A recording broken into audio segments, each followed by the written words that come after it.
नमस्कार, मारो राजस्थान में आपका स्वागत है। मैं हूं आपके साथ सुमित गुप्ता। बुलेटिन में बात करेंगे आज लॉकडाउन 4 की। इसकी गाइडलाइंस पर सीएम गहलोत ने मुहर लगा दी है, लेकिन इसका ऐलान होना अभी बाकी है।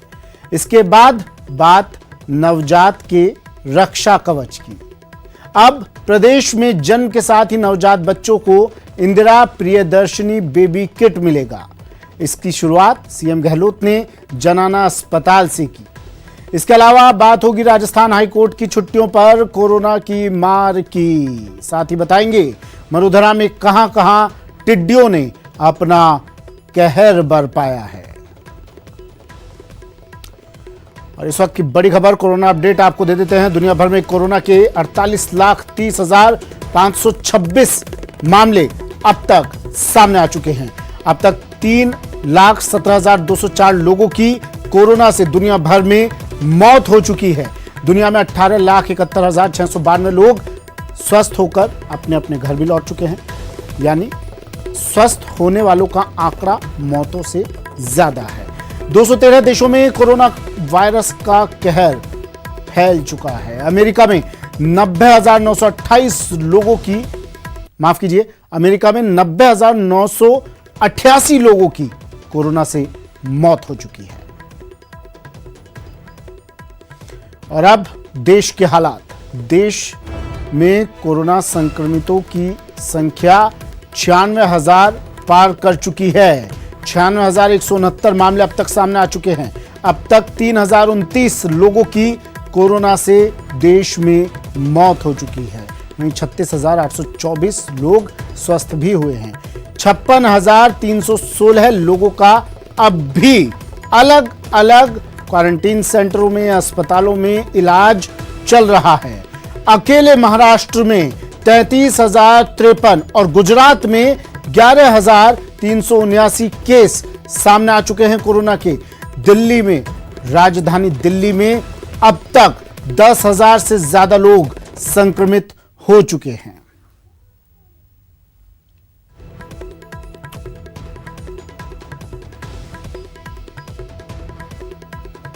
और अब राजस्थान अपडेट आपको दे देते हैं। कोरोना पॉजिटिव की संख्या मरुधरा में 5,375 तक पहुंच गई है। प्रदेश में अब तक 133 लोगों की मौत हो चुकी है। आज 173 नए पॉजिटिव केस सामने आए हैं। 17 नए केस रिकवर भी हुए हैं आज ही के दिन में। ठीक होने पर 2,718 मरीजों को डिस्चार्ज भी किया गया है। चलिए जिलेवार हालत मरुधरा की देख लीजिए, समझ लीजिए क्या कुछ कहते हैं आंकड़े मैप के जरिए टीवी स्क्रीन पर। राजधानी जयपुर में सबसे ज्यादा 1,598 केस, जोधपुर में इसके बाद 1,097, उदयपुर में 395, कोटा में 326, अजमेर में 255, नागौर में 174, चित्तौड़गढ़ में 155, टोंक में 147, पाली में 132, डूंगरपुर में 124, भरतपुर में 129 और भीलवाड़ा में 77 मामले कोरोना के सामने आ चुके हैं।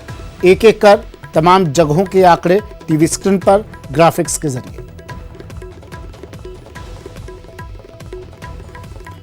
और नई गाइडलाइन की बात कर लेते हैं। लॉकडाउन 4 में प्रदेश के लिए नई गाइडलाइन जारी हो गई है। बस जारी होने वाली है, थोड़ी देर में मुहर लग चुकी है इस पर। कुछ ही देर बाद यह गाइडलाइन जारी हो जाएगी। इस मामले को लेकर आज मुख्यमंत्री अशोक गहलोत ने सीएस, एसीएस समेत डीजीपी के साथ बैठक की थी। बैठक में स्वास्थ्य मंत्री समेत कई अधिकारी मौजूद रहे थे। कोर ग्रुप की बैठक में नई गाइडलाइन को मंजूरी दे दी गई है। ग्रीन और ऑरेंज जोन में कुछ और रियायतें देने की संभावना जताई जा रही है। ये सूत्रों के हवाले से जो खबर आ रही है उसके अनुसार आपको बता रहे हैं, रेड जोन में पाबंदियां बरकरार रहेंगी। सबसे ज्यादा खतरनाक इलाका रेड जोन है, वहां पर इसलिए पाबंदियां ज्यों की त्यों रहेंगी। वहीं राज्य अब अपने अपने हिसाब से जोन की लिस्ट तैयार करेगा। और सूत्रों की माने तो नई गाइडलाइन में रेड जोन का दायरा घटाया जाएगा। अब पूरे जिले को रेड जोन नहीं माना जाएगा। जिले के कुछ एक जगहों पर रेड जोन चिन्हित किए जाएंगे। एक और खबर है सूत्रों के हवाले से जो आ रही है, सरकार सैलूनों को खोलने पर विचार कर रही है। यानी बड़ी परेशानी लोगों की हो सकता है दूर हो जाए। सरकार इस पर विचार कर रही है और सरकारी दफ्तरों में भी 50% स्टाफ के आने पर मंजूरी मिल सकती है।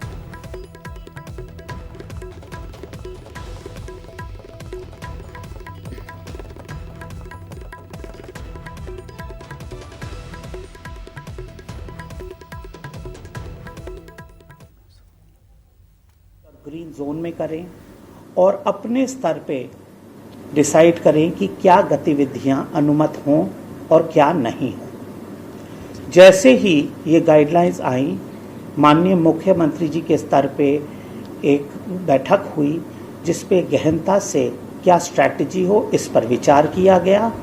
आज पुनः प्रातः उनके स्तर पे बैठक हुई और राज्य सरकार की स्ट्रैटेजी अंतिम की गई, जिसके आधार पे गाइडलाइंस तैयार कर अब जारी की जा रही हैं।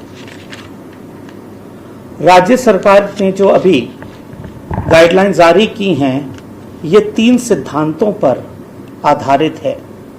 पहला है कि कोरोना के संक्रमण के फैलाव की रोकथाम किस प्रकार से किए जाए और इसके लिए क्या सुरक्षात्मक कदम उठाए जाए। दूसरा है आजीविका सुनिश्चित करने के लिए किस प्रकार से आर्थिक गतिविधियां पुनः आरंभ की जाएं। और तीसरा है कि अब लॉकडाउन के 8 हफ्ते हो गए हैं और सारे लोग भली भांति कोरोना के खतरे से वाकिफ हो चुके हैं। उनको पता है इसके लिए क्या एहतियात लेने चाहिए, क्या सार्वजनिक स्थानों पर और कार्यस्थलों पर किस प्रकार से पूर्ण सतर्कता और सावधानी रखनी चाहिए। अब जो गैर जिम्मेदार हैं वो अपने और अपने परिवार को तो जोखिम में डाल ही रहे हैं, परंतु वो और लोगों के लिए भी खतरा होंगे। सरकार को सबकी चिंता है, इसलिए जो कोई भी दिए गए सुरक्षात्मक उपायों का उल्लंघन करेगा, जब कभी भी घर से बाहर आए सार्वजनिक स्थान पे या कार्यस्थल पे, उनके विरुद्ध काफी सख्त कार्रवाई की जाएगी। ये पूरा जो व्यवस्था की गई है, ये सेल्फ रेगुलेशन के आधार पे की गई है। जो गाइडलाइंस बनी है लॉकडाउन 4 के लिए, राजस्थान के लिए, इनको आप लोग ओपनिंग 1.0 के रूप में देखें, क्योंकि अब हर चीज आरंभ की जा रही है। कुछ प्रतिबंध हैं जो समस्त राज्य में लागू रहेंगे, जैसे कि किसी भी स्थान पर 5 या उससे अधिक व्यक्ति एकत्रित नहीं हो सकते हैं। रोज शाम को 7 बजे से लेके प्रातः 7 बजे तक कोई भी व्यक्ति बाहर नहीं निकल सकता है। ये कर्फ्यू वाली स्थिति रहेगी।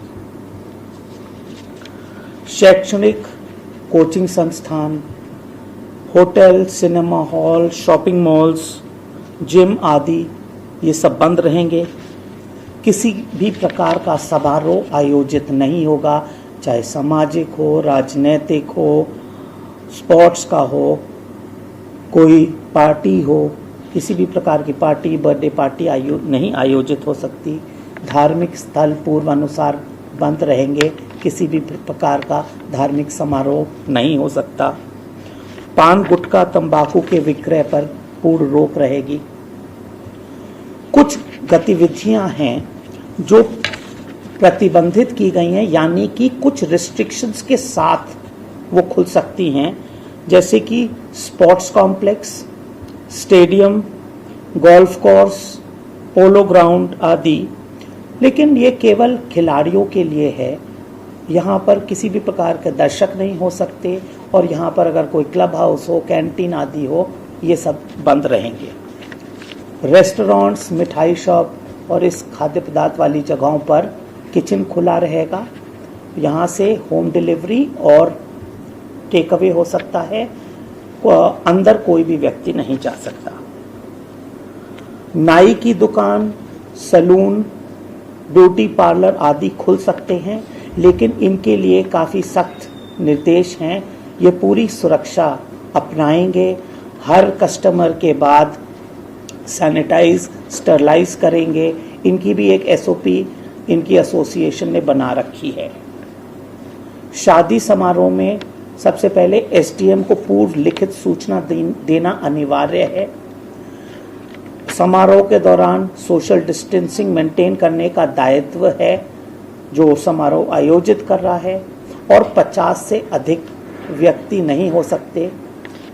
इसके उल्लंघन पर बहुत भारी जुर्माना राशि लगाई जाएगी।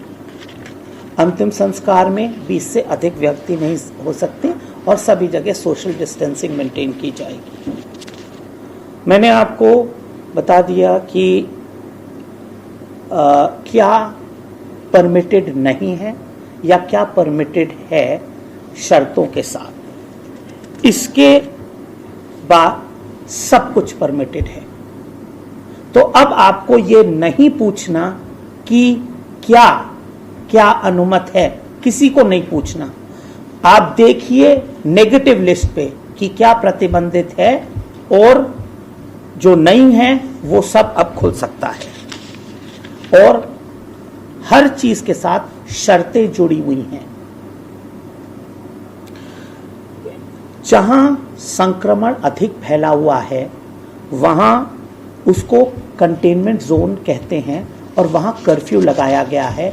यहां किसी भी प्रकार की गतिविधि या आवागमन या लोगों का बाहर निकलना अनुमत नहीं है। केवल आवश्यक वस्तुओं और सामग्री की आपूर्ति ही होगी। बाकी एक रेड जोन है।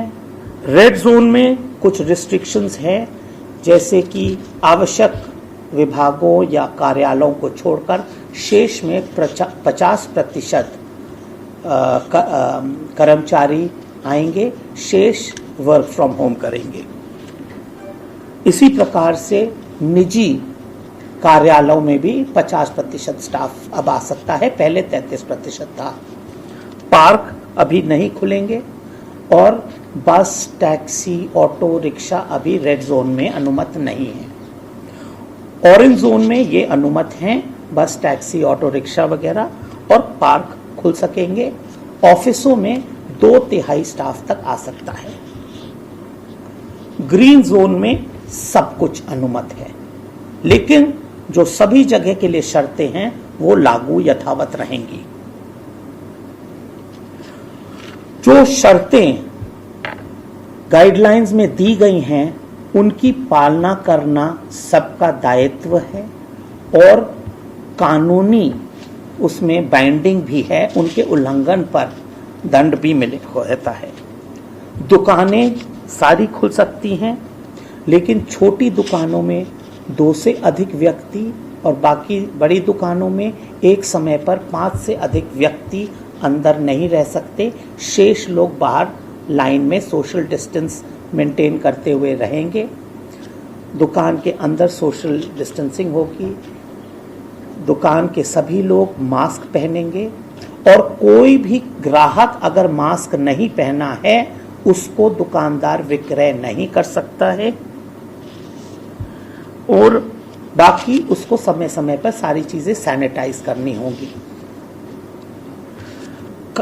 जो भी कार्यस्थल हैं, ऑफिसेस, फैक्ट्री आदि, इनके लिए बड़ी ही विस्तृत दिशा निर्देश गाइडलाइंस में दिए गए हैं, और जो भी इनके प्रभारी हैं, इंचार्ज हैं, वो उनका उत्तरदायित्व होगा। चाहे दुकान हो, चाहे कार्यस्थल हो, इनका समय समय पर निरीक्षण किया जाएगा कि क्या ये सुरक्षात्मक उपाय की पालना कर रहे हैं या नहीं। जो नहीं कर रहे हैं उनको बंद कर दिया जाएगा, उनके विरुद्ध कानूनी केस दायर किया जाएगा, और यदि जुर्माना होता है तो जुर्माना भी लगेगा। इसी प्रकार से जो सारे लोग हैं, व्यक्ति हैं, उन पर भी पाबंदियां हैं। बिना मास्क के कोई घर से बाहर नहीं निकल सकता। सार्वजनिक स्थान पर और कार्यस्थल पर निरंतर मास्क पहनना होगा। इसको मैं आपको समझा दूं ये किस हिसाब से है। ये कोरोना का संक्रमण जो है, आप पास आते हो तो दूसरे से आपको इन्फेक्शन मिलता है। इन्फेक्शन नाक या मुंह से आता है। तो एक तो जो बात आई है सोशल डिस्टेंसिंग की कि 2 गज की दूरी, तो अगर आप उतने दूर रहे तो आप सेफ रहेंगे। सेकेंडली, आप मास्क पहने हैं तो कोई संक्रमण आपके मुंह में या नाक में नहीं जाएगा, तो आप सुरक्षित रहेंगे। तीसरा, जब आप वैसी चीजें छूते हैं जिनको अन्य लोगों ने छुआ है, तो आप इसके लिए सैनिटाइजेशन, हाथ धोना साबुन से समय समय पर आवश्यक है। ये सब लोग अगर सुरक्षात्मक कदम उठाएंगे तो ही सब सुरक्षित रह सकते हैं। और ये ध्यान में रखिएगा कि कोरोना है, इससे घबराना नहीं है। आप पूरी सावधानी बरतेंगे तो सब लोग आराम से काम कर सकते हैं। और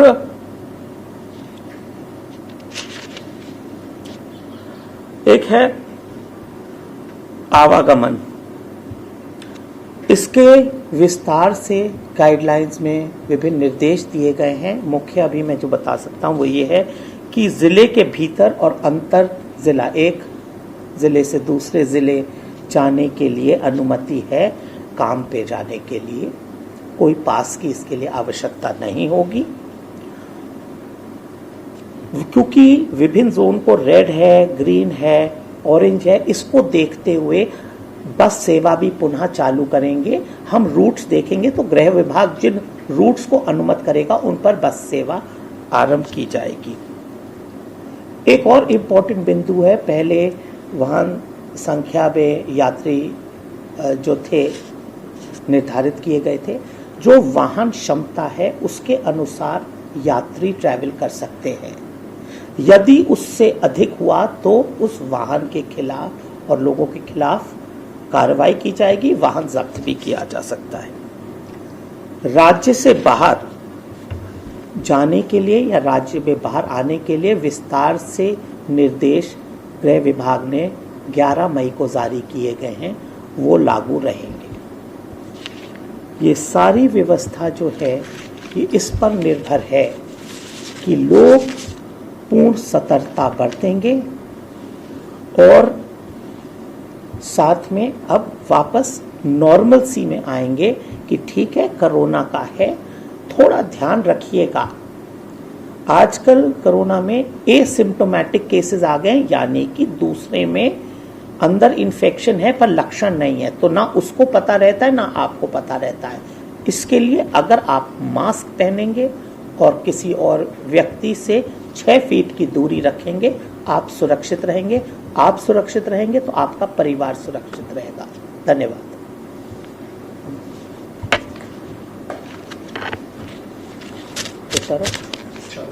टाइम कितना?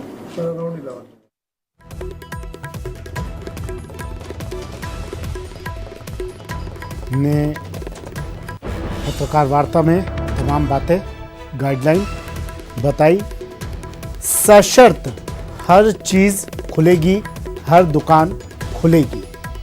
2 और 5 से ज़्यादा लोग दुकानों में नहीं रह पाएंगे। नियम न मानने वालों पर कार्रवाई भी की जाएगी और बिना मास्क घर से निकलने वालों पर पाबंदी, सख्त पाबंदी लगाई जाएगी। राज्य के अंदर सभी जोन में बसें भी चलेंगी कल से ही। ये एक बड़ी राहत लोगों के लिए। कंटेनमेंट जोन को छोड़कर सभी जोन में गतिविधियां शुरू होंगी। बस में सफर करने के लिए सोशल डिस्टेंसिंग, ये हर बार कहा जाता रहा है, सोशल डिस्टेंसिंग का पालना करें और बस में सफर करने के लिए भी ये जरूरी होगा। रेड जोन को छोड़कर 50% स्टाफ की अनुमति होगी। राज्य के अंदर सभी जोन में कल से बसें चलेंगी। सीएस होम राजीव स्वरूप ने तमाम बातें बताई। लॉकडाउन के चौथे चरण में क्या कुछ अब फैसिलिटीज आपके लिए मिलने वाली हैं, कौन कौन सी वो चीज़ें होंगी जिनसे आप अब तक महरूम थे, वो चीज़ें अब आपके लिए फिर से शुरू हो जाएंगी, लेकिन कुछ नियम और शर्तों के साथ। सरकारी दफ्तरों में भी कामकाज शुरू होगा। 50% से ज़्यादा स्टाफ नहीं आएगा वहाँ पर। और जिस चीज़ का इंतज़ार था बसें शुरू करने की लगातार कई दिनों से कहा जा रहा था, अब कह दिया है बसें भी शुरू कर दी जाएंगी। एक ब्रेक लेते हैं, जल्द हाजिर होंगे।